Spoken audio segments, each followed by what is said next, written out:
Good morning, good afternoon, and good evening, wherever in the world you might be joining us from. My name is Elena Stavrevska. I'm currently working at the London School of Economics and Political Science, so I'm joining today from London, and I will be the moderator of today's event. The event is titled, as you probably know, The Impact of COVID-19 on Women Scientists in the Western Balkans. What you don't know is that this is just the first of a series of webinars organized by the British Council as part of their Women in Science Resilience Programme.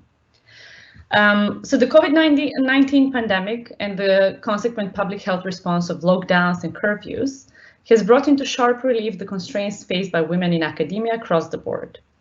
What studies from around the world have shown is that women scientists are facing additional constraints as a result of COVID-19. So these range from the added burden and responsibilities of working from home, through to the fact that fewer women scientists are being quoted as experts on COVID-19, all the way to far fewer women being part of the cohort producing new knowledge on the pandemic, and fewer women publishing. These analyses across disciplines show that women's publishing rate has fallen relative to men's amid the pandemic. So none of these constraints are really new. Earlier research has confirmed that women academics generally carry larger teaching burdens, have relatively little time for research and publication compared to their male colleagues, many of whom do not carry equivalent domestic responsibilities. That said, however, this seminar or this webinar starts with a curiosity about what the situation has been in the Western Balkans, especially because some would argue that historically the Western Balkans, most of the Western Balkans doesn't start from the same background in terms of women in science as some of the other countries where the research has been produced, the research I cited previously. So today I have the distinct honor of being joined by three speakers, women scientists in three different scientific fields: social scientists, sciences, technical sciences, and natural sciences, working in three different countries in the region, namely Kosovo, Bosnia and Herzegovina, and Montenegro. First, we have Dr. Viola Krasnichi, who is a sociologist and an associate professor at the Faculty of Philosophy at the University of Pristina. Viola holds a PhD in social work from the University of Ljubljana, a master in science in gender development and globalization from the London School of Economics and Political Science, as well as a Bachelor of Arts degree in philosophy and sociology from the University of Pristina. Her research interests focus on gender, nation building, human rights, post-war justice, and social policy. Welcome, Viola. Then we have Dr. Jasminka Hasic-Telalovic, who is an associate professor at the computer science faculty of the University Sarajevo School of Science and Technology in Bosnia and Herzegovina. She holds a Bachelor of Science degree in mathematics from the University of New Hampshire, a Master of Science in computer science from Brown University, and a PhD in engineering from Warwick University. Her research interests are in the field of artificial intelligence and data science, and she's especially interested in applications to medicine and microbiome data in particular. And last but not least, we have Dr. Gordana Laštovička-Medin, who is a physicist and a full professor at the Faculty of Science and Mathematics in Podgorica, in Montenegro. She holds a Bachelor of Science degree in physics from the University of Podgorica, a Master of Science and a PhD degree in physics from the University of Ljubljana. So Viola and Gordana have studied at the same university at some point.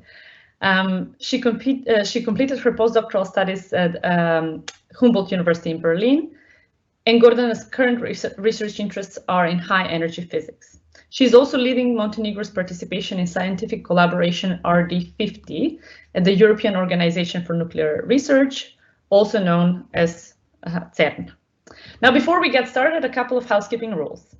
Today's event is planned to last about 90 minutes, with the first 60 minutes or so dedicated to the speakers addressing the core questions around which the webinar has been organized. And then we'll have 30 minutes or so for Q&A. The audience members will remain muted and without their camera turned on throughout the webinar, but you have a chance to ask questions, and please do so in the Q&A box at the bottom of the screen. You can do this while our speakers are talking or at the very end, and I will convey your questions to the speakers. I will also kindly ask the speakers to remain muted when they're not speaking. And the final point is that today's webinar will be recorded, and the recording will be available via the British Council channels in due course.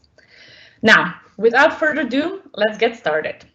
So the first question that I have for our speakers is, it's more of an invitation to reflect on what challenges, if any, they have personally faced and professionally as women scientists in their respective countries as a result of the pandemic. Let's start with Viola, then we'll go to Jasminka, and then we'll go to Gordana, and then we'll have another round of questions. So Viola, the virtual floor is yours.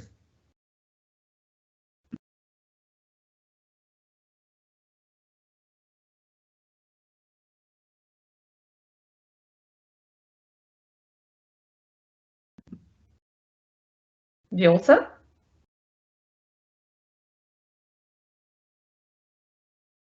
Viola, could we maybe go to Jasminka and then we'll come back to you?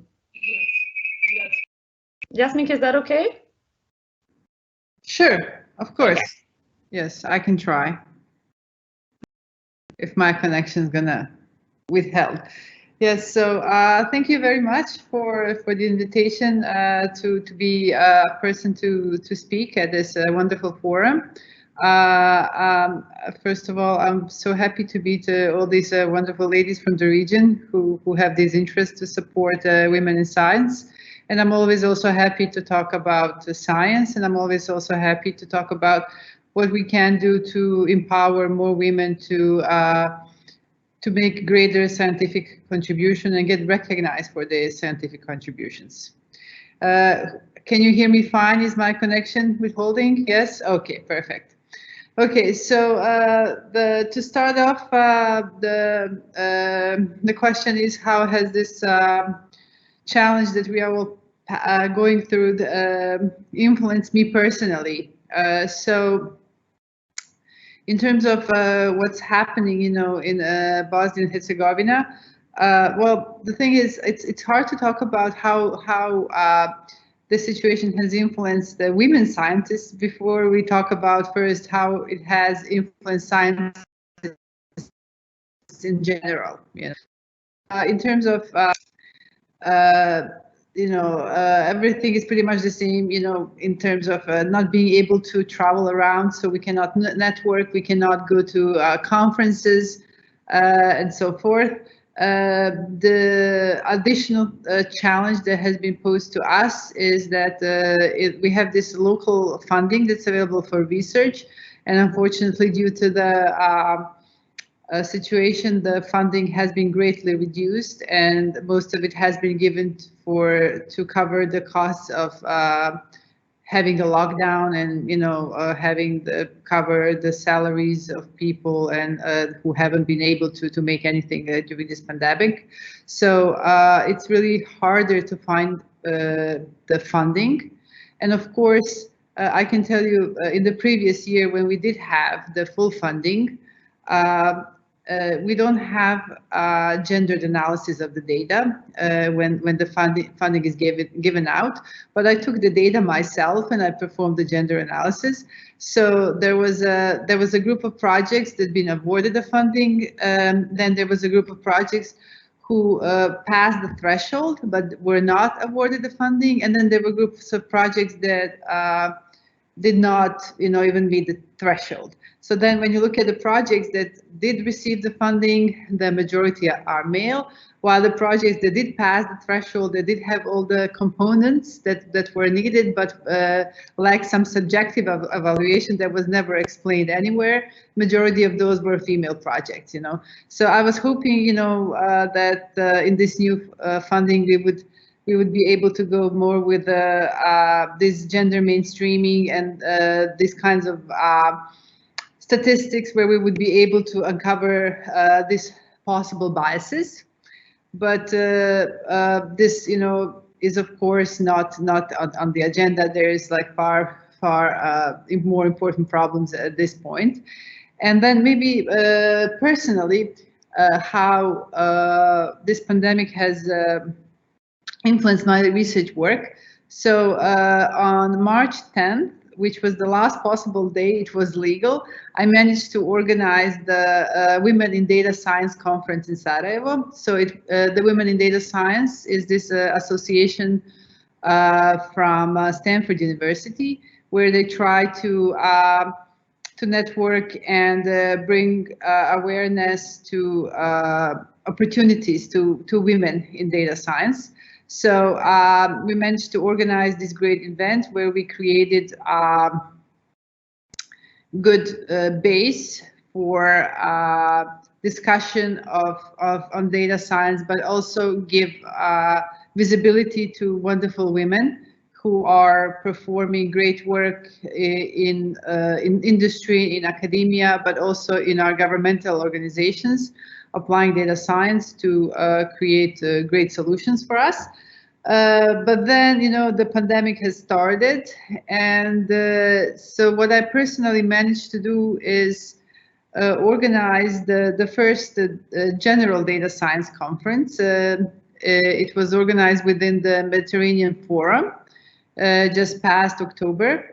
And it was very successful. We had participants from all over the world. We literally, started and it was a mixed audience. I mean, it wasn't just female scientists, but the theme was data science. But I must tell you, having this WIDS experience at the beginning of the pandemic, that we had better numbers of women participating in the program committee, with the papers in the conference, and all the different kinds of bodies. But the conference was very successful. We managed to get a lot of people from Australia, US, all over Europe, and so forth. And I think the COVID kind of helped us, because with the technology and accessibility that technology has given us and so forth, and with this new normal of having virtual conferences, we actually managed to collect great scientific work during this time. So I think to speak about my personal experience, it wouldn't be fair not to bring up that I have 3 small children, and this has course in my personal experience with this pandemic a lot. They all 3 of school age, and with this, and I know a lot of female scientists also have children. Some have, and then a lot of the times the burden, of the schoolwork and also on sorts of things is not quite well shared, amongst the wife and the husband, or mom and a dad, whatever, 2 parents, whatever gender they might have been. So, and the thing is, with my 3 kids, it's even if we share it, it's still a huge challenge. So online schooling has been really, really tough. My youngest one was the 1st grader. So with the online school, I basically had to be a 1st grade teacher in addition to everything else I was doing, or actually share the 1st grade teacher role with my husband. So that has been perhaps the greatest challenge, and but also it had its reward, because what I say, I never had been able to spend that much time with my kids, and I like to joke that this pandemic has actually helped me get to know my kids, because otherwise I wouldn't be able to spend so much time and really share some of very, very precious moments that have happened. So I think that's enough for sort of introduction from me, and maybe we can hear more from our colleagues, and I'm really looking forward to hear about their experiences. Excellent, thank you, Jasminka, and thank you for bringing in a bit of a positive aspect of it as well. Viola, can we try now if the...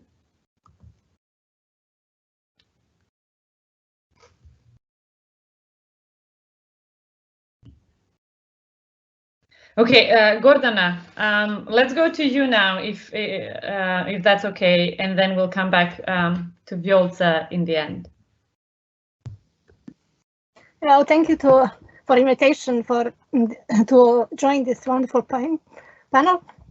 So to answer this question, actually, I think the question can be answered from many perspectives and taking into account the future of the future of the science we do, and also the type of the scientists we are, because the way we deal with the problems also depends on our personality and also how we are organized and how big support we have, also not only from our family, but also from the collaborators. So I think what is important is also how actually we deal with restrictions and combining this with the pile of the duties, work, and how we do actually sorting problems globally, not only locally.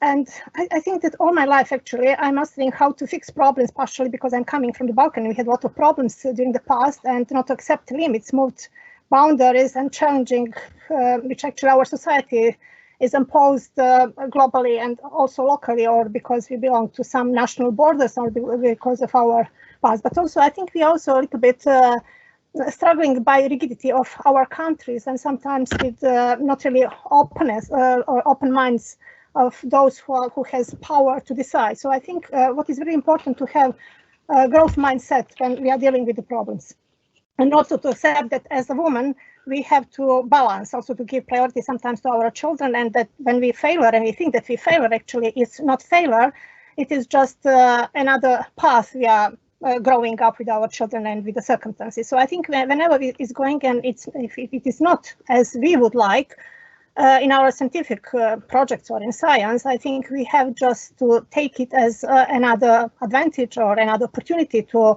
grow up and put next time better things. So I think that actually when I talk about, I think I have personally, I am lucky because first of all, when we talk about that, I think there are differences. We have to think about also the age of the woman scientist when we talk about that, because I'm senior scientist and I built my relation to my collaborator and also strong link, international link last 30 years. So now actually I a lot rely to my friends and colleagues from Ljubljana, and also in the meantime I built strong relations to Italy, to Czech Republic and to others, which actually helped me a lot when I was working during the COVID. Some Montenegro scientists feel essentially stuck, unable to care some experience because of the COVID. And I think this can be really frightening feeling and mixed with frustrations and insecurity feeling, especially for young persons, young women who has actually to take care about short-term contracts and to have, or how they will be promoted to the next university title, etc. So my answer, actually, when I'm talking about that, it's really opinion. I mean, it's based on my experiences, because it's based on my own experience, and it might really differs from others in my country. In particular, because I'm working in the frontier science, and what I do, my research is of importance and priorities, which is in the line European Union strategy for development and research detectors, which are important for CERN in order to enable new discoveries. So my work in some way is supported globally. So then you are less vulnerable, less fragile when you start new research, or you are a young researcher who has to to develop own path and to develop a network. So as I said, I'm senior scientist and have established long career. I mean, in about last 30 years, actually, I'm working in particle physics. Recently, I'm leading Montenegro in, actually for the first time in history, Montenegro took part in developing detectors, which is actually a huge responsibility to me. And this also brings me, I have to be very productive actually to act and not allowed actually to be vulnerable and fragile when some institutional or country lockdowns are there, because I have to think about also that our national program is going further, and also the researchers who are part of the team, that they take part. So I think we had budgets. I mean, we had money for the researcher to go abroad, but because mobility from June, due to traveling ban, our researchers couldn't go. So what I did actually, because it was clear that we can't do on national level and national labs cannot be further development, I quickly established a link to Czech Republic to now really world leading European ELI laser facility. And actually they became my host. So I brought some idea, and we started to develop their completely new and novel, and it will be very unique apparatus, so new technique So I partnered with Jožo Stefan, I partnered with the National Institute of Italy and with Czech Science, Academy of Science. So we all collaborated, and when our students, I also in August, I applied for user, to use actually to get open access to research infrastructure there, so I can work there and use their facilities actually and to build, because we are also financially start to struggle. And so we use their resources, but they were so wonderful, really so supportive, that also they bought a lot of things. They invested a lot in this apparatus. And last 3 days, we had last week we had RD50 workshop, and I was very happy. Really, it was very successful time, extraordinary. Because what was important that our one student he should go there, but he couldn't because of the traveling ban. So even Eli wanted to pay everything for him for travel. I mean, for traveling and also accommodation. We couldn't do that because it was traveling ban. Okay, for me it's a little bit different because I can also stay in UK, so I can actually travel around. But our young researchers were really a woman in particular. I mean, they were sucked. But regarding the research, which also they collected data for us and for our researcher, was that their commitment. I mean, the people from Eli, I mean, our colleagues, experts, they were so committed to the work. They understood the situation. I coordinated all online using digital technology. So it was a remotely coordinated project, and we are still developing that. And this was one thing which I think works very well, but just because of the strong support of the international, global, I mean, community, and also people who knows how to be devoted to the work and to be committed and to feel responsibility to finish things, and also to share gifts, because they really, I think their work was kind of gift to us because we couldn't be there, but then they took data, they did also some development in the setup. The second thing actually which I found really extraordinary was, because I'm teaching also basic measurement in physics, I used the COVID to teach students actually how to use, how to measure their outcomes, learning outcomes, placing projects in the context. So actually that they know if their knowledge is applicable, because sometimes they are gaining knowledge, but they do not apply it, and it's not actually towards the societal, to creating solutions for societal challenges. So last year, and I published also two papers, which is based on my work with the students. So we did a lot of like non-contact dispensers, so for disinfection, or we built some sensor based on ultrasound, one setup based on ultrasound, which measure and warn people not to touch their face, so they would not be contaminated by COVID. Or we did also some setups for deaf people, so that because they cannot hear, they can see on apparatus some signs of warning if someone is coughing or sneezing. We also did some setup for blind people. So if they cannot really measure, I see people around, but there are some setups that can measure if there's people around which has some temperature. So this was actually very fruitful, because I think for the first time really students saw how they can actually, we had targets, I mean, on the subjects, but the targets are achieved through the applying, actually, to putting everything in the context in the current situation. So really, I think it depends how we deal with the problems. Thank you very much, Gordana. Yes, this indeed provides us with a different perspective, that the seniority in terms of where women scientists are in their career also has a role to play in this intersection of career stage and the gendered environment that we all work in is something to be considered. Viola, let's do a third luck here and see if we can figure this out and hear from you. Thank you, Elena. I hope now it works. Do you hear me? Yes. Wonderful. Okay, so I would like to start with a small presentation, I think, on this very personal experience on how to look at COVID and the impact of COVID on women scientists. First, I would like to begin with saying that COVID-19 pandemic is a novel condition for at the planetary level that induced a big and also marks a big disruption. That the situation has become surreal, but also it has increased uncertainty.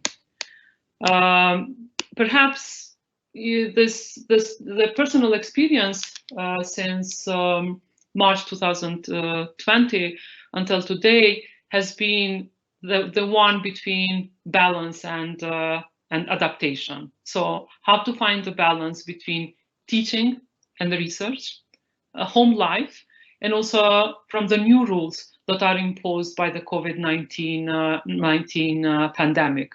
So the pandemic has pushed us to move to transgress boundaries, to rethink ourselves professionally, but also in the everyday life exchanges about the sociality, but also family and family relations. So the transformations that we have witnessed since the beginning of the pandemic have also pushed us to transform approaches and practices of teaching and research.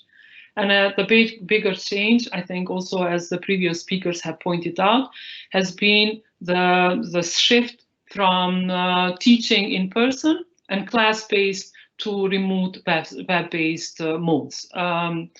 There was a kind of a twilight zone until, for example, my university, the University of Pristina, shifted to online teaching in the third week of March, and since then we have conducted all our teaching through web-based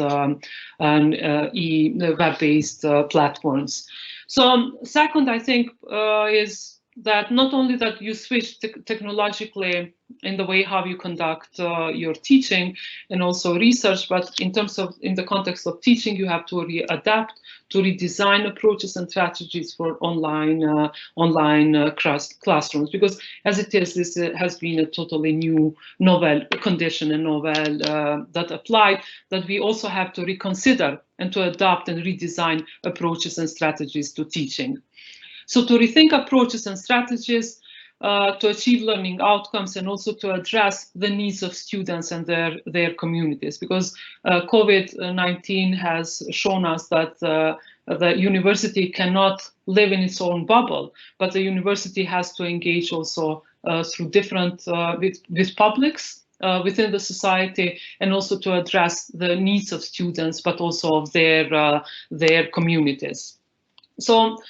Yes, that this shift from online teaching, from physical classroom-based teaching to online teaching is just one also dimension of the disruptions. Also, for example, that lots of academic exchanges and dialogues and also collaboration of different research projects have been disrupted by COVID-19. And as we all know, science is vocation that is based on peer-based exchanges through conferences, symposiums, and workshops.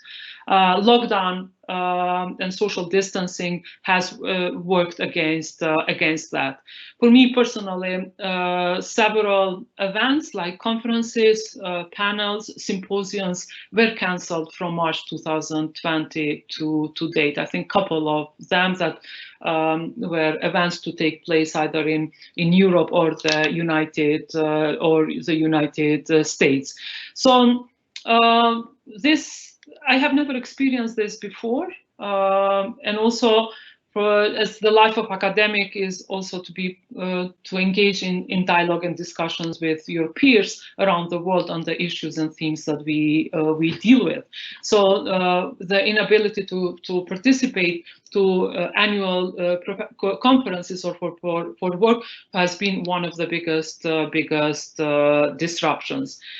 So some of these conferences have been postponed, to take place next year, some of them to an unspecified date, but we don't know perhaps how and when these conferences will take place. This will be contingent also on the responses and how the situation with COVID-19 continues at the global level.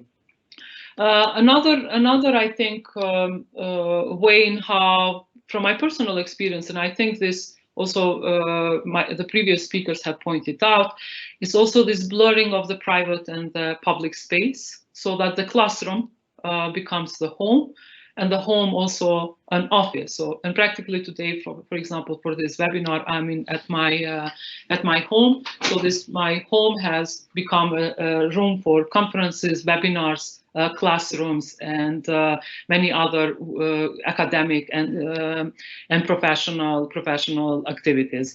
Yes, perhaps this is also a gender issue that impacts the life of the scientists, and also on the daily basis on how we also engage in academia, how we teach, but also how we conduct research. So and especially the blurring of the private and the public. But in here, I would like also to point out that not all women are the biggest challenges is also to manage this blurring of the responsibilities between the private and the public, and I think this affects women in different ways. But overall, it has an imprint on gender, and especially on how women engage in science and about their everyday professional activity in academia and in research and in publication. But the idea not to being able to travel and also to attend conferences, seminars and symposiums is something that perhaps I had never thought about that I would experience in my life. And yes, but in the meantime, also the challenges for adopting new digital platforms for meeting and sharing experiences. Yes, that perhaps the COVID-19 has also opened up a whole new way and a space for more exchanges that take place online, but not in person. And I would stop here because I would really like also to address the other two questions and to see perhaps that that there are many challenges that that COVID-19 has posed and impacted, especially women in science. But I think there are also some positive blueprints and opportunities to extend and also to enhance women's engagement within science. Thank you. Yes, thank you, Viola. And I really appreciate how all three of you actually spoke not just of challenges, but also opportunities. And especially because all three of you also mentioned the restriction on travel and the impossibility of attending conferences in person. So then kind of removing that whole aspect of networking. But at the same time, especially in terms of funding, the restriction of funding, I think with the new normal, whatever normal might mean in the circumstances, opportunities, and especially because all three of you also mentioned the restriction on travel. We now also have the opportunity to actually attend events that otherwise we might not be able to attend. So I appreciate how all three of you spoke about the opportunities that have been brought forth as well. Now, given I'm mindful of the time, so I will actually combine the second and the third question, especially because in your first, in responding to the first question, all of you also touched on this of how the COVID-19 crisis, or multiple crises, some would say, not just the public health, but also economic crisis, have affected women scientists more broadly in your experience. So I'll combine that question with the third question of how has this affected previously existing practices and systems in the region's academia or the academia in the country where you work and the specific field in which you work. Gordana, let's start with you, and then we'll go to Viola and then Jasminka. Thank you. So I think if I talk about that and I want to address this question, I think there are two things which actually overlapping, and it's not really, you can't put really boundaries between when you try to look from different perspectives, because if you do some science which is more locally, or you are more stuck or limited locally, then perhaps there are different rules and you will experience different conditions, and also this affect your future work. But when you work more globally, as actually it's field where I work, it's country physics, which is centered at CERN and future colliders, which is globally important, which is because all these results will enable new discoveries, and then the wider community of scientists will share it, and furthermore new technologies will be developed. Then is in this case we actually my work or my research is extremely well internationally and globally connected and increasingly collaborative these days, in particular enhanced by digital technology.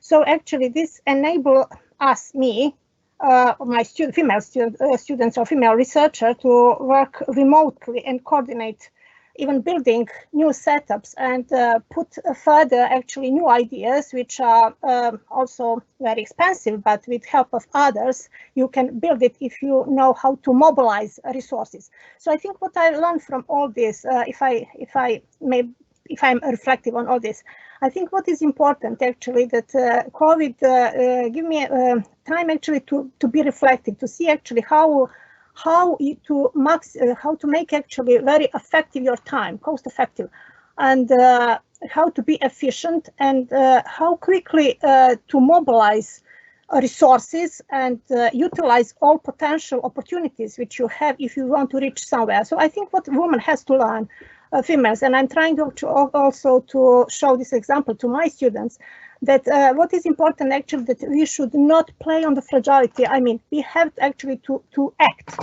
So when you can, I think it's quite okay if we ask for help from other collaborators or from other research institutions. So what is important is just go further and not give up. So use situation, accept situation as it is, accept that we are also, because we have children, we are fragile when their needs has to be met, but it is also fine to put away sometimes our job and then be more efficient in the next time. And regarding what also I think last few months helped me a lot, but I also I think change institutionally, because what we need actually that I think after COVID things will be different for sure. Some things which works before will not work now, or we will apply different things. And what is important is actually to make institutional change.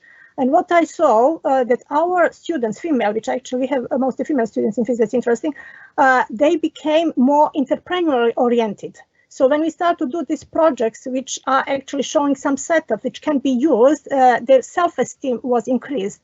And also they now they want really to be patent oriented. They want to make something, to build something. And I think all these things, how we now applying science and play with technology and co-creating new knowledge. I think it's very important also for building this new way of the leadership scientists, actually young female leaderships. So what I'm trying actually to do through all my work, I mean scientific collaborations, and what I'm now putting for the way I'm teaching, I'm doing project, it's also to build new generation of the female leaderships. They will be able, after finishing university, to rely really on their knowledge, to set up their business and to make their own connections and work further. So I think we can learn a lot from the situations that happen to us, and how we deal with that, and circumstances and other things. So for sure, I think that in future, new approaches will be applied, but we need also institutional help, because without institutional change, and I think they will not be sustainable. I mean, all these solutions which are now put forward will not be sustainable if there is also no resources for the sustainability of these approaches. Great, thank you, Gordana. Viola, let's go to you now.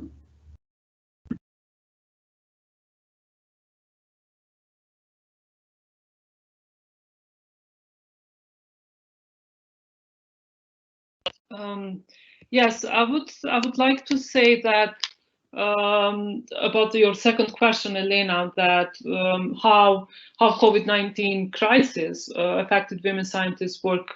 I would say perhaps there are four that I could bring forward right now. One is related to research and also the mechanics and how to conduct research during COVID. I think, of course, as the speakers may have pointed out, there is a different disciplinary difference here in terms of the ways how women in science, and depending on the science that they are working from. Second is yes, because of the overall there is in Kosovo there is deficit of grants and research funding, and especially research funding that is oriented towards women in science. So institutionally looking, even before COVID-19, there were opportunities for grants were very limited. So with the COVID-19 and restructuring of the budgets, especially for education and for science, I think this impacts at large all women in science, regardless of whether they are in the natural sciences or humanities or social sciences.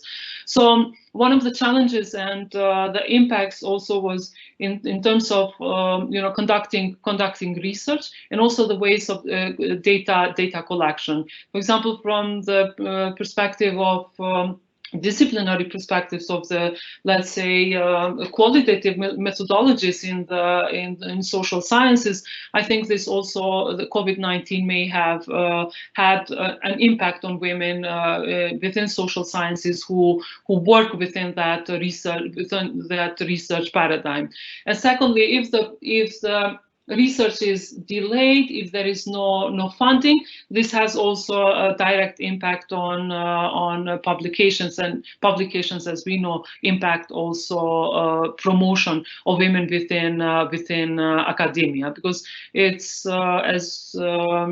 without publications, also without research, without publication, also promotion in academia gets prolonged, and also hampers women in academia and women in science. So because there is already a gender gap in academia and in society, and I think the gender gap also is not something that is it applies or is present only in the Balkans, or but also widely also in Europe and in many places around the world, and that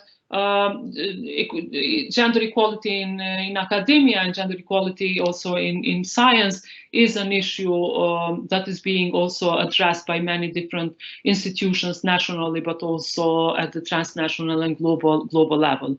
And when we're thinking about universities, universities are no exception, and I think women in the universities and also in science face many different problems that are gender specific, even because when we look at the formal rules and practices, even in the situations before, I would say, if you can say that, before March 2020, before the COVID pandemics, also the formal rules discriminated, even if they look neutral, gender neutral, they discriminate against women. And I think the COVID-19 may have magnified systemic gender inequalities, even though I'm very much aware of that universities and that have adopted, for example, gender policy at some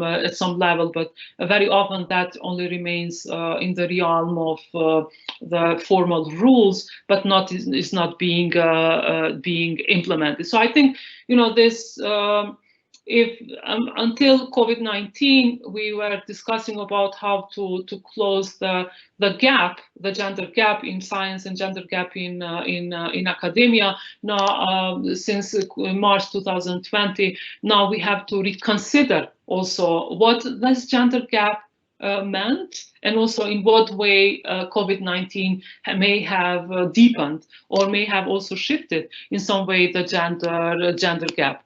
And I think here it's important to look at also the gender gap, and also to think, not to look at women in science as one category where all women would fit into that, but rather I would say, like, take gender as an analytical tool and look at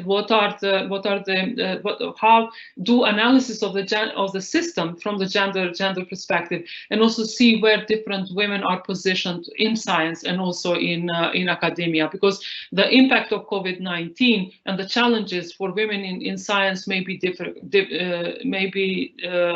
different, diverse. And this, I mentioned one, it could be because of the disciplinary from where they work, but also it boils down to age. For example, junior women in academia and in science may experience different challenges as a result of COVID-19, compared, for example, to senior researchers or senior women in science and in academia. And then also, for example, women with small children or or single mothers who are in science, they also may have additional burden and additional challenges just because of the position, rank that they have within academia or at the career, if they are in the early career, or if they are in a more serious position, and that would also impact the challenges and difficulties they may experience during COVID. But overall, I think we should we should never somehow take away our analysis from the structures itself, and also from the institutions, and in what way science institutions, research, and academia and academic programs, and also institutions address gender issues, address gender equality, and to what extent also awareness about different gendered, how the institutions are gendered, and also in what way COVID-19 may have deepened those gendered institutions that would favor, for example, one specific category of women within academia, while it would have a totally different effect, and much graver on other women, especially junior researchers and newcomers in the science and in academia. So for this, I think yes, it's important to go deeper into an analysis, and to exclude this category of women, not to group all women into one category, but to see which women, at what career level, and also from which disciplines, how they are affected, in what way, and also what are the challenges that lie ahead for them, as we are thinking about how not only to close the gap that before the COVID-19, but also to think at closing the gap, and also to remedy the deepening of that gap as a consequence of COVID-19. Wonderful. Thank you for the elaboration, Viola.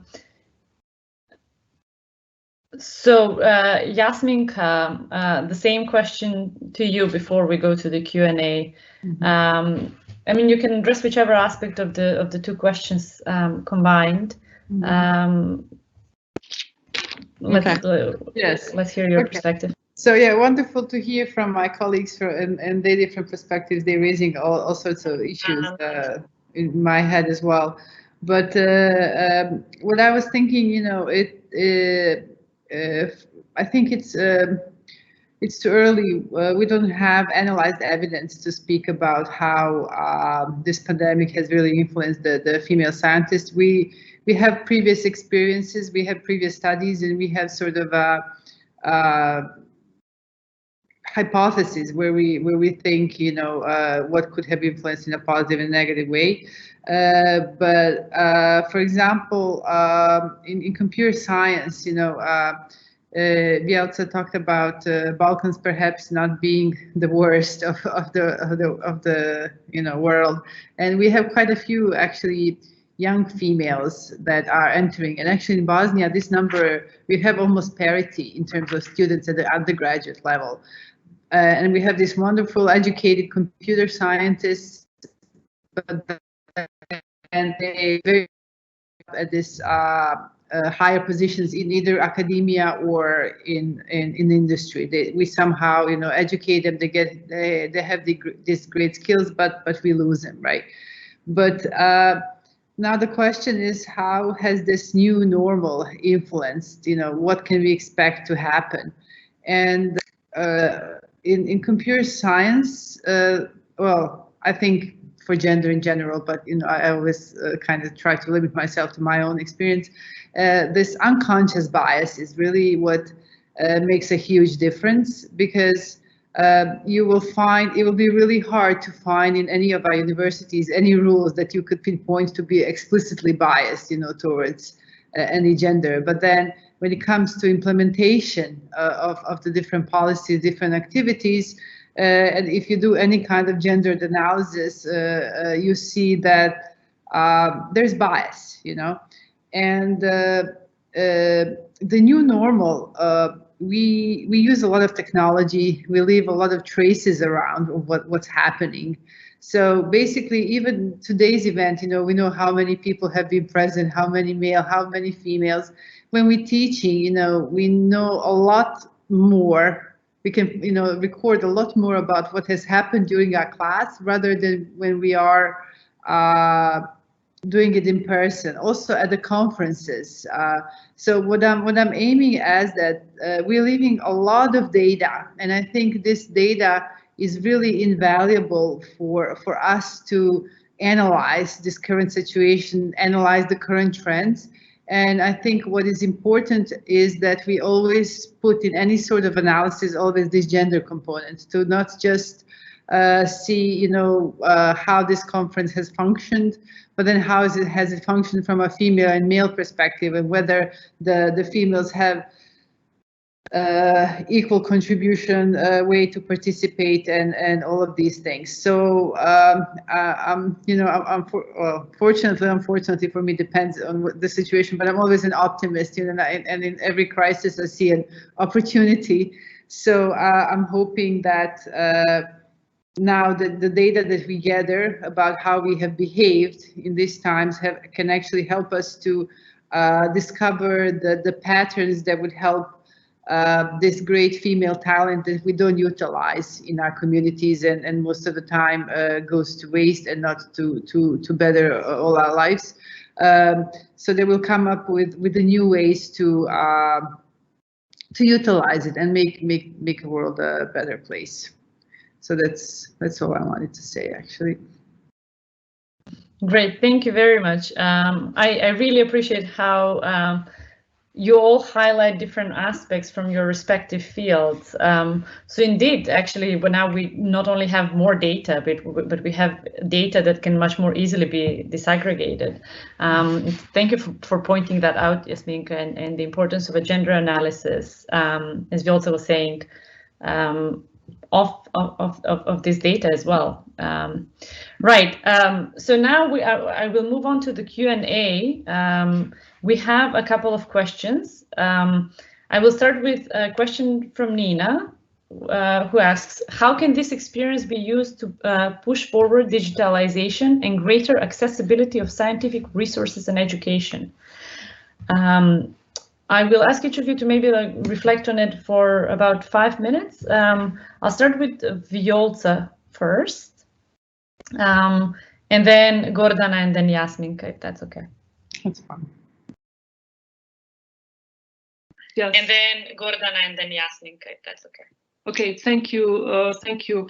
I think COVID-19 has brought into our mind and our conversations at the universities on how to digitalize, and also but this brings also the issue around access to resources, thank you. and especially access to COVID-19 has brought into an education. into our mind and our So the discussion about online teaching, about academia moving into more digitalized institution, I think has both benefits, but also there have been many reservations staged about the full digitalization of the higher education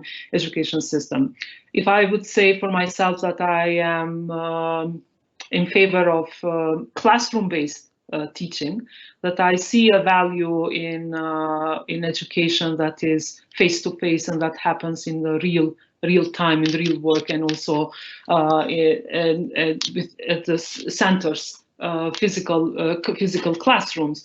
So, but at the same time, also I'm aware that the digital power is also directing the life of the universities and the science in itself. And it definitely technology here and digitalization has an important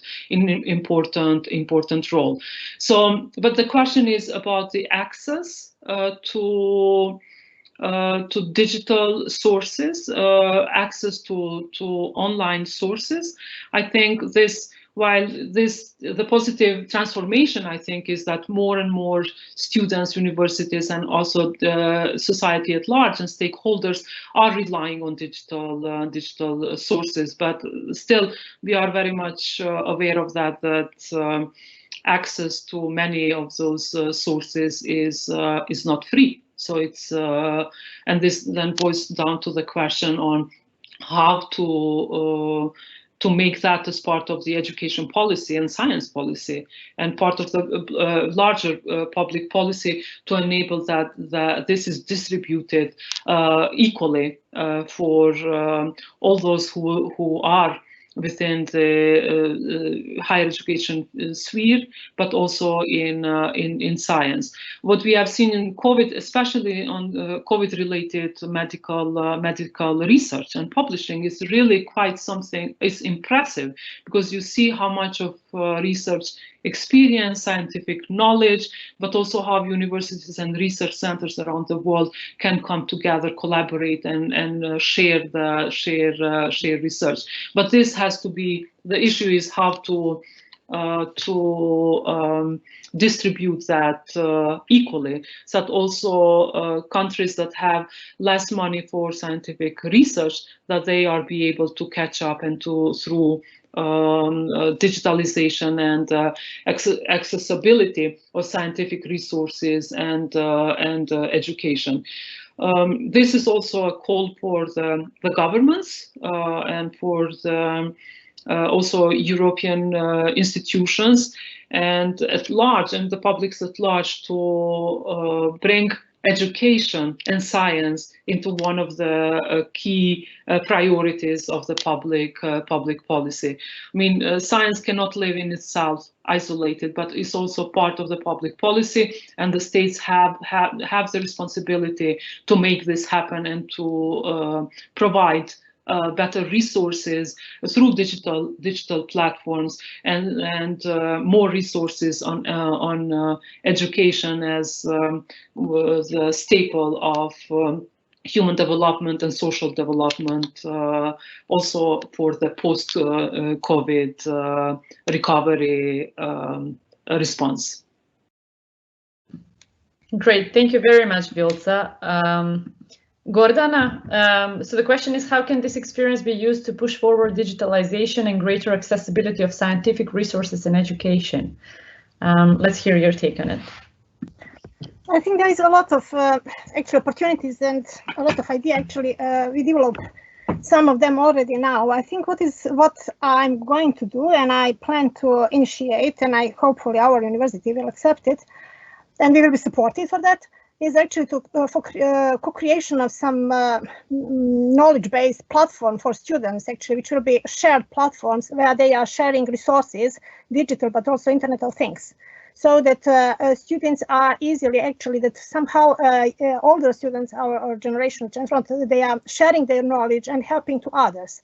So this would be one thing which actually works very well, because when I teach online, it was very useful that they function the way they help to each other and that they share knowledge. I think what is very important is to get that co-creation of the together knowledge, and where students are also thinking about them as producer, not only someone who is actually we are putting into their head, but they also co-create together inside the group, but also co-creating knowledge together with us teachers, so that actually that teaching and teachers or students at university, but also in the secondary schools or high school, that they see each other as partners, where actually everyone can learn from another. So I think what is important in this actually, where we are going, this economy for knowledge, share knowledge, and new economy for where learning based on the learning and economy, where actually an institution is actually a learning organization, is how we learn from each other, because now students are learning also from many resources, and they can also share with us. This is one thing. Second thing is actually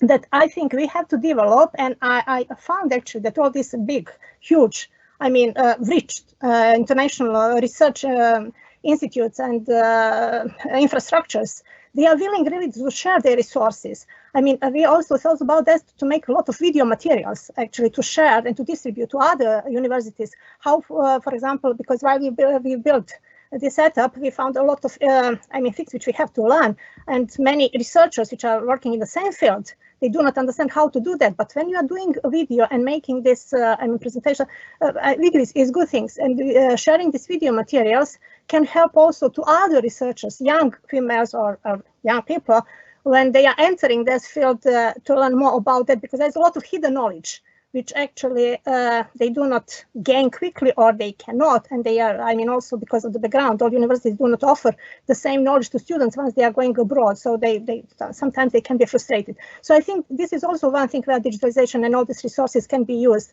really to make society where based on the gift, where you have experts which are able, capable, and willing actually to make as gift their resources and share with other communities. And I think a lot of, really, I talk about with Eli in Czech, which are now leading facility for lasers. They are willing to do a lot of things in that way, and to do a lot of for society, because what is important really to make platform to use all this data, which we did now, and we saw it, they work well, to make platforms where it can be shared and really given as a gift. So I think there is a lot of actually ways. Also the data, by measuring all the data, we make a lot of repositories. I mean, so this big data can be also shared and further developed platforms and open access. And but we need also training for that, because to use data from all these research centers, one has also to train the students and other researchers how to use it. It's not just to give data, we have also to provide not only access, but also the knowledge to use it. Thank you. Wonderful. Thank you, Gordana. Indeed, it's not just about accessibility of resources, but also additional training that might come with those possibilities. Yasminka, what is your take on this? And I think, I mean, as someone working in computer science, you might have an even more particular take on the question. Yes. Well, I think Nina, this was a very good question, because perhaps the greatest revolution that has been started with this COVID is this online education. And if we know, particularly in our region, you know, how slowly any sort of educational reform goes, to see that our schools have been able to switch to an online, you know, mode of functioning within just a couple of weeks. It's just amazing, you know. Especially I know, like, British Council is doing a lot of projects in education, and it takes so many projects, you know, and so much to produce any kind of a cultural change. And this pandemic has made this remote work and online learning completely completely acceptable, And for me, I'm very happy. I function very well in this online environment, and for the kind of courses that I teach, I really like the online environment. It enables me to combine different kinds of media and to demonstrate abstract, I teach, for example, algorithms or artificial intelligence, and there's lots of abstractions and things that you have to imagine, in order to understand how to put all these pieces together. And with online teaching, I can actually use different kinds of media and get somehow closer to the students, rather than I just when I have slides and a whiteboard in front of me. So for me, I've been a better teacher, since I've been using the online tools. But also, I know my students have been using different kinds of tutorials and tools to figure out how to study even on their own. So this has been started even before the pandemic. They go to YouTube videos or different kinds of online learning platforms where they could try to find a different perspective on how to understand something. But then, as far as my students go, I periodically, talk to them and ask them, how is this online learning and so forth. And for the older students, it's totally okay. For the third, fourth year students, they already figure out, the undergraduate, what the university is all about, and they already have the guidance, and now they are more about positioning themselves for the way out of the university, making connections with the industry, and they actually, a lot of them already have jobs. So in the third and fourth year, it's actually good for them to be able to manage their time better, to be able to fit in a busy schedule both their lectures and their perhaps work obligations. But then for the first and second year students, they just come to university with lots of questions, and where is my life leading, and they're looking for any kind of direction, So if you have such students just online, I think it's hard for them. They really they yearn for this contact. They yearn for sort of more informal education rather than just the formal education. So I think while there's a great value in the society accepting this remote work and accepting this online learning as a valid way that we can use to, in some circumstances, be even more efficient in teaching. Especially for the students who are just starting, a new study cycle. I think we cannot go without this face-to-face lectures and more human connection subjects. So that's my experience with this. Yes, thank you. That's a very nice summary of the pros and cons of how fast we've learned to use Zoom and Teams and to make what seemed impossible last year possible within a few days. Mm-hmm. We have one more question, and then we'll slowly wrap up. So Amila writes to us, great to see the lineup of women scientists. Thank you for sharing. I wonder, she says, with the obstacles women face without a pandemic, do you see that this interruption caused by the pandemic may result in fewer women entering science in the next several years? This is a question for the region, obviously. Or would you expect quite the opposite? Looking at the ongoing experiences of your young graduates, possibly. So now let's start maybe with Yasminka, if you don't mind, actually, I'll start with you, then go to Gordana, then Viola. Okay, yes, that's fine.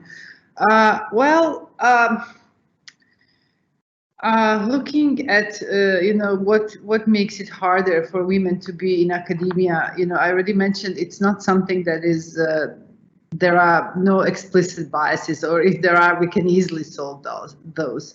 But what we have ahead of us is this hidden enemy, this unconscious bias that unfortunately all of us have, including me. Okay, so I took a test. And of course, I would never say that math and computer science are either for boys or for girls. But when I took this test, implicit bias test, I'm actually slightly biased, and I think that technical sciences are more for boys than for girls. And my conscious self would never, would hear something like that. So the culture around us, the world that we live in, is just bias, and we must face that. When we see a woman that is in computer science, she just needs to build our trust. She just has to show so much more, So if you see a guy and he says he's in computer science, I'm just taking computer science, you assume he's competent, And if it goes otherwise, that you might think he's incompetent. For the women, it's the other way around. You assume she's incompetent, then she has to work very hard to get to, So how is the pandemic going to change this? So what we have ahead of us is a big cultural change, the same as this online learning is a big cultural change. But I'm not sure that pandemic is going to so easily fix this cultural change. And I unfortunately don't see an easy way out. But what I think is important that we talk about these things, and this webinar that we have today is an example. So we have to speak about how is it to be a woman in science. We have to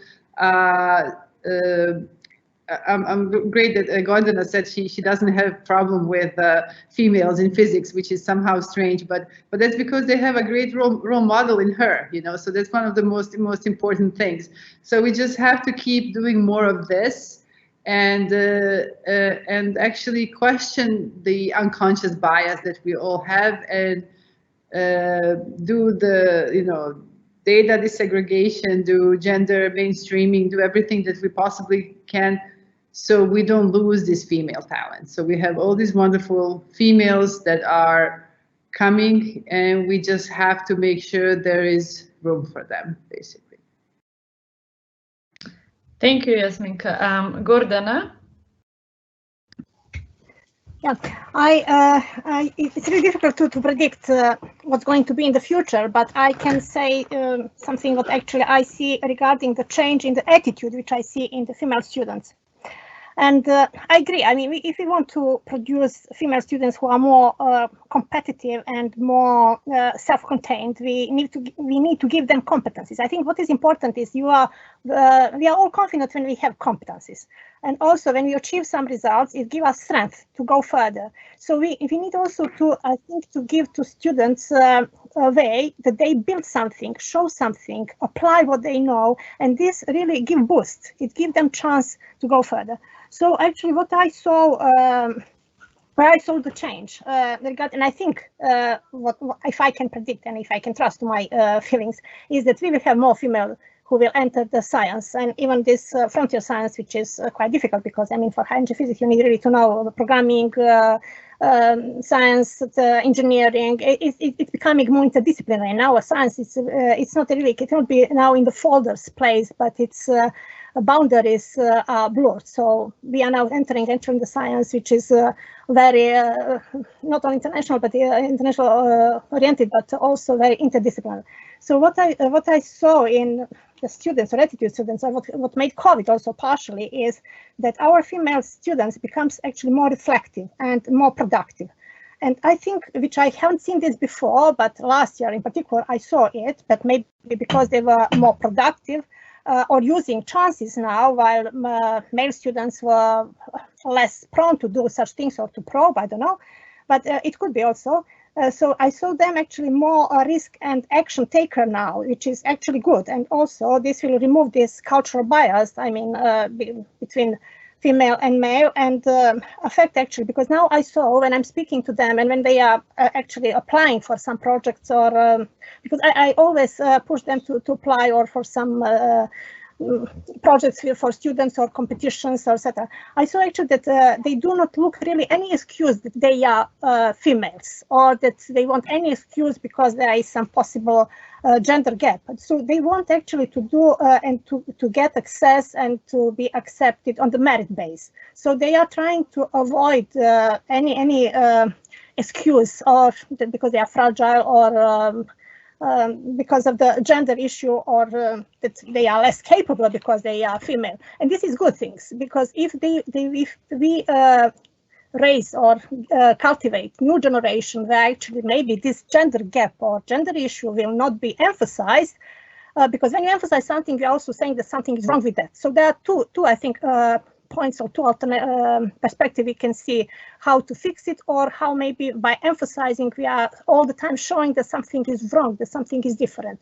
So I think we have actually new generation of the students, new generation of females, at least in Montenegro, which they want actually to be accepted based on the merit, based on their success, and they work hard for that. So I hope and I believe, and I will work towards that we will have more females, because I think these skills which they are getting through these projects or through this research or being on university, it's also skill for the life. So being capable to finish some project is also the way you are getting skill in your life, how to deal with problems and actually not accept all the time limits, but to try to blur them and to achieve more than actually some limits imposed on you. So I think there are many things we will see or in the future.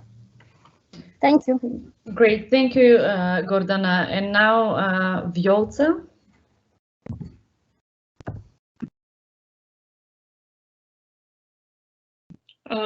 Yes, I would first like to say that, to my opinion, COVID-19 would stall the progress of women in science.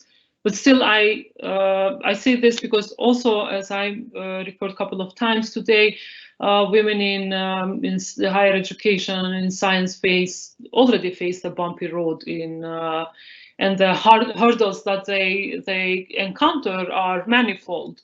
For example, there are different exclusionary practices that discriminate against women, and that they are found, and most of these are structural, but also are at the symbolic levels. For example, the professions and positions of women in academia still remains very much segregated, even though in the recent years we have seen that women are entering also the fields and sciences that were traditionally perceived as male sciences. But just a quick overview, for example, on our daily experiences, also from the research that has been conducted so far. For example, we all witness bias in recruitment procedures, that evaluation committees are mostly comprised by men, that there are no women, that the culture is unfriendly, institutional culture is unfriendly to women, and also lack of access networks, and very important lack of women leaders, mentors, and role models. And finally, also this finding the balance between the private life and family responsibilities, especially for junior researchers, scientists, and early careers in academia. So, to me, all this structural gender inequalities definitely should be also looked at from the structural point of view, but also at the representational level. And I think COVID-19 may stall the progress of gender equality and women's progress in science. And for this, I think it's very important that there are policies within the larger education policy and policy on research that would promote and also support women in science, because we cannot lose the momentum also within these strategies for COVID-19 recovery to address also the issue of women in science and gender equality in higher education and research institutions. But still, I would like to maintain a critical hope that, and also to point to the relevance of leadership in research, in science, and also in higher education, to bring gender also as a policy issue, for gender, to do gender analysis, but also to make gender part of the policy on research and development. So we cannot risk not to bring gender at the center of the post-COVID-19 research and development agenda at the national level, but also international one. But definitely this will have an impact and will stall the progress of women in science. Thank you, Viola. I will ask actually one more question and then we'll wrap it up, even though I'm mindful of time, but so we might go 5 minutes over the time. Tena Prelec writes, it is so encouraging to hear the positive sides of the digital revolution brought upon us due to the COVID-19 crisis, as well as the undeniable challenges. I was wondering if you could comment as scientists on the politicization of coronavirus task forces that has occurred in several countries of the Western Balkans. What kind of image of scientists do you think this promotes? And who is winning, science or conspiracy theories? So quick responses, like a 1 minute response, if you will. Gordana, I'm going to start with you this time, if that's okay. Yeah, I mean, from the point, I mean, COVID science, in a sense, how actually science about COVID was applied and all these measures imposed based on that, I don't know, I think we need time actually to talk about that and to be distant from everything, because I think often some measures were applied, because I often do not know why there was some set regarding some numbers and how some statistics was taken, because also when you report some cases, we do not know what is underlining, why something happened, what kind of the test was, not only test does, but where it was applied. So I think regarding that, how COVID science, I mean, or about science which is related to research on COVID directly, I cannot really say much about that, because we need evidences and we need distance from that and to analyze. But which kind of the scientists or image of the scientists we are building, I hope that it will not be just based on some statistics which is just based on the numbers, but we need really deeper thinking, more deeper way of the thinking about that and reasons behind. And I hope also that image of the new scientists, or how to say, will be really scientists who will have more wider knowledge, and also who will be very critical how to apply their knowledge, and that the way of the applying knowledge will be really based on the evidences, because a lot what is done now, it's all about predictions and then going back and forward and changing, and different countries affected differently. So I hope that new image of the scientist will be someone who will be who will have more interdisciplinary knowledge, and also more reflective and more critical, and willing to actually to apply to wider community. And also I hope that we will have more female young leadership developed. Thank you. That, which I actually. Yes, that's a very hopeful note. Thank you very much, Gordana. Viola, and then Jasminka, and then we'll close. Actually, I like this question very much. Thank you. Yeah, I would say that crises overall are a fertile ground for populist and for different and various ethno-nationalisms. So, and COVID-19 has proved to this that yes, the inabilities of the science to, I guess, or the politics to stay away from science. So I think who is winning in the end, I would like to say that it is science that is based on humanism, that we bring humanism at the center of the research agenda issues, not only related to COVID-19 pandemic, but overall. So in the end, it is this humanist agenda on the science that also will win. Thank you, Viola. And Jasminka? So a very interesting question. I also like it very much. The good thing of this is that science has become the hot topic. So we have never talked about science so much,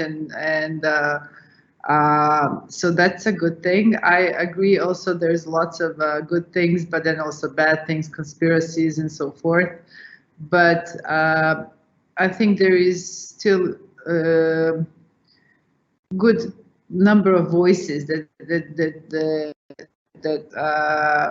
fight these conspiracies, and we should really amplify those voices. So one thing that makes me happy, is that we have this couple from Germany, the scientists who have participated in this creation of this vaccine that is showing very promising results. And they are the heroes of today. The scientists made big money, saved the world. So I think we've never talked more about science than in the recent period. As far as the politics, this is our kind of a standard problem in this region. But we just have to kind of amplify this real scientific voices and give more power to science in our societies. Excellent. I love how all three of you highlighted the positive aspects of the. Of course, there are challenges, but also the positive aspects of the current moment. There are a few other questions which, unfortunately, we don't have time to get to, and I apologize. I thank those of you who have asked questions, all of you, and thank you very much to the speakers for your invaluable insights.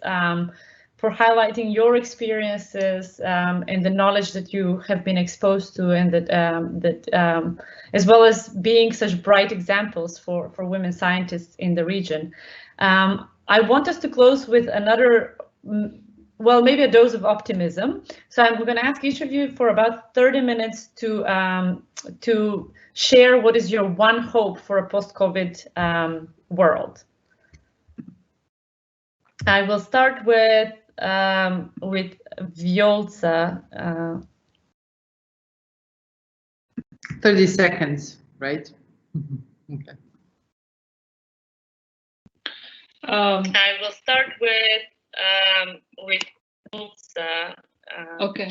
I'm hoping for a post-COVID world that is fairer, that it's where social justice reigns, and respect for human rights and human dignity, and also for gender equality. Thank you. Perfect, thank you. Jasminka? Well, I can just second what Viola just said, but human rights, we know in this region how important human rights for us all. Diversity, so including everyone in decision making, and more science. Okay, so those are my wishes. Excellent, thank you. Gordana? So I hope for society based on the knowledge and sharing. So actually a lot of knowledge is given by, as kind of gift, but also I hope for a society where science is for peace, and where you have science for peace and towards the society, and more human oriented actually, to be applied to sort out and solve societal issues. Perfect. Thank you all so much. Thank you everyone for joining today's discussion. Those with the questions we've asked, and those with questions which unfortunately I did not manage to ask today. We will have 3 more webinars in the coming months, so stay tuned to the British Council channels. And please virtually join me in thanking our 3 speakers today for being so generous with their insights and their knowledge. Thank you very, very much. Bye. Thank you, Elena, for being a wonderful moderator. Well. My pleasure. Thank you. Bye. Thanks, everyone. Bye.